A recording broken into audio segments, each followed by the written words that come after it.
संसार एकेडमी में आप सभी का स्वागत है। उत्तर प्रदेश की जीके के अंतर्गत आज हम लोग पढ़ने वाले हैं नदियों के किनारे बसे प्रमुख नगर। उत्तर प्रदेश में जो प्रमुख नदियां हैं उनके किनारे जो प्रमुख नगर बसे हुए हैं उन सब के बारे में बात करेंगे, जो बहुत ही ज़्यादा मोस्ट इंपोर्टेंट रहने वाला है। आगे आपका यूपी पुलिस और यूपी पैट का जो एग्जाम इसी महीने होने वाला है, इसके अलावा वीडियो वगैरह के जो एग्जाम होंगे उन सब में ये आपका टॉपिक काफ़ी मोस्ट इंपोर्टेंट रहता है। ये क्या बल्कि उत्तर प्रदेश की जीके से कम 8 से 10 क्वेश्चन आने की संभावना रहती है। तो आपकी उत्तर प्रदेश की जीके के अंतर्गत आज हम जो पढ़ने वाले हैं वे हैं नदियों के किनारे बसे प्रमुख नगर। छोटी सी क्लास रहेगी, छोटा सा वीडियो रहेगा ये आपका। तो चलिए करते हैं स्टार्ट। आगरा जो शहर है, आगरा जो नगर है, ये आपका किस नदी के किनारे पर स्थित है? तो आगरा जो है आपका, ये आपका यमुना नदी के किनारे पर स्थित है, जिसकी स्थापना 1604 ईस्वी में, जिसकी स्थापना 1604 ईस्वी में, इस नगर की जो स्थापना की गई थी 1604 ईस्वी में, 1604 ईस्वी में किसके द्वारा की गई थी? तो 1604 ईस्वी में सिकंदर ने आगरा शहर को बसाया था। आगरा नगर की जो स्थापना की थी वो सिकंदर के द्वारा की गई थी और ये यमुना नदी के तट पर स्थित है। इसके बाद बात करें लखनऊ की, तो लखनऊ जो है आपका गोमती नदी के तट पर स्थित है। लखनऊ आपका गोमती नदी के किनारे पर स्थित है। बात करें आपकी बटेश्वर या बटुकेश्वर, बटेश्वर जो शहर है आपका ये भी यमुना नदी के तट पर स्थित है। बटेश्वर शहर भी आपका यमुना नदी के तट पर स्थित है। इलाहाबाद की बात करें तो गंगा यमुना के संगम पर है ये। इलाहाबाद जो प्रयागराज है ये आपका गंगा यमुना के संगम पर है। कानपुर की बात करें तो कानपुर शहर आपका गंगा नदी के तट पर स्थित है। गंगा नदी के तट पर आपका कानपुर शहर स्थित है। वृंदावन की बात करें तो वृंदावन भी आपका यमुना नदी के तट पर स्थित है। वृंदावन जो शहर है यमुना नदी के तट पर स्थित है। गोरखपुर की बात करें तो राप्ती नदी के तट पर स्थित है, जो गंडक की सहायक नदी है, सॉरी घाघरा की सहायक नदी है। गोरखपुर आपका राप्ती नदी के तट पर स्थित है, जो आपकी घाघरा की सहायक नदी है। इसके बाद बात करें मथुरा की, तो मथुरा शहर भी आपका यमुना नदी के तट पर स्थित है। मथुरा भी आपका यमुना नदी के तट पर स्थित है। राजघाट की बात करें तो राजघाट गंगा नदी के तट पर स्थित है। जौनपुर की बात करें तो जौनपुर और लखनऊ दो प्रमुख शहर हैं जो आपके गोमती नदी के तट पर स्थित हैं। और गोमती नदी का जो उद्गम होता है ये फुलहर झील, उत्तर प्रदेश के पीलीभीत जिले में एक झील है फुलहर झील, वहां से निकलती है गोमती नदी। जौनपुर और लखनऊ शहर जो उत्तर प्रदेश की राजधानी है लखनऊ, तो जौनपुर और लखनऊ दोनों गोमती नदी के तट पर स्थित है। बात करें वाराणसी की, तो वाराणसी गंगा नदी के तट पर स्थित है।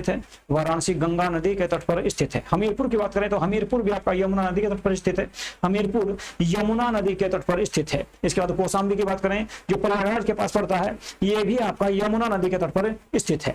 हमीरपुर भी आपका यमुना नदी के तट पर स्थित है और कौशाम्बी भी यमुना नदी के तट पर स्थित है। सुल्तानपुर की बात करें तो ये भी गोमती नदी के तट पर स्थित है। सुल्तानपुर गोमती नदी के तट पर स्थित है। गाजीपुर की बात करें तो गंगा नदी के तट पर स्थित है। आपका कौन सा? गाजीपुर। गाजीपुर जो है आपका गंगा नदी के तट पर स्थित है। तो गाजीपुर कहां पर है? गंगा नदी के तट पर है। सुल्तानपुर गोमती के इसके बाद कौशाम्बी कहां पर है? यमुना नदी के तट पर है। इसके बाद कौशाम्बी की बात करें तो यमुना नदी के तट पर है।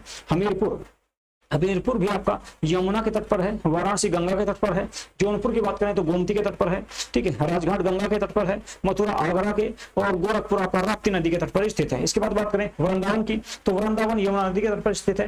कानपुर गंगा के तट पर स्थित है। इलाहाबाद की बात करें जिसका नाम वर्तमान में प्रयागराज कर दिया गया है, गंगा और यमुना के संगम पर है। कहा जाता है कि गंगा यमुना और सरस्वती के संगम पर यह स्थित है। बटेश्वर आपका यमुना नदी के तट पर स्थित है।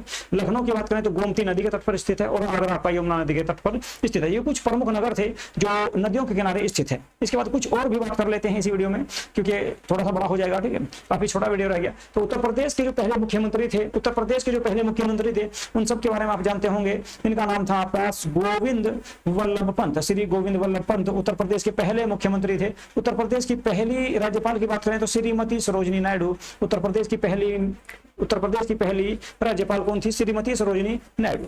उत्तर प्रदेश की पहली राज्यपाल की बात करें तो श्रीमती सरोजिनी नायडू थी। मुख्यमंत्री की बात करें तो श्री गोविंद वल्लभ पंत थे।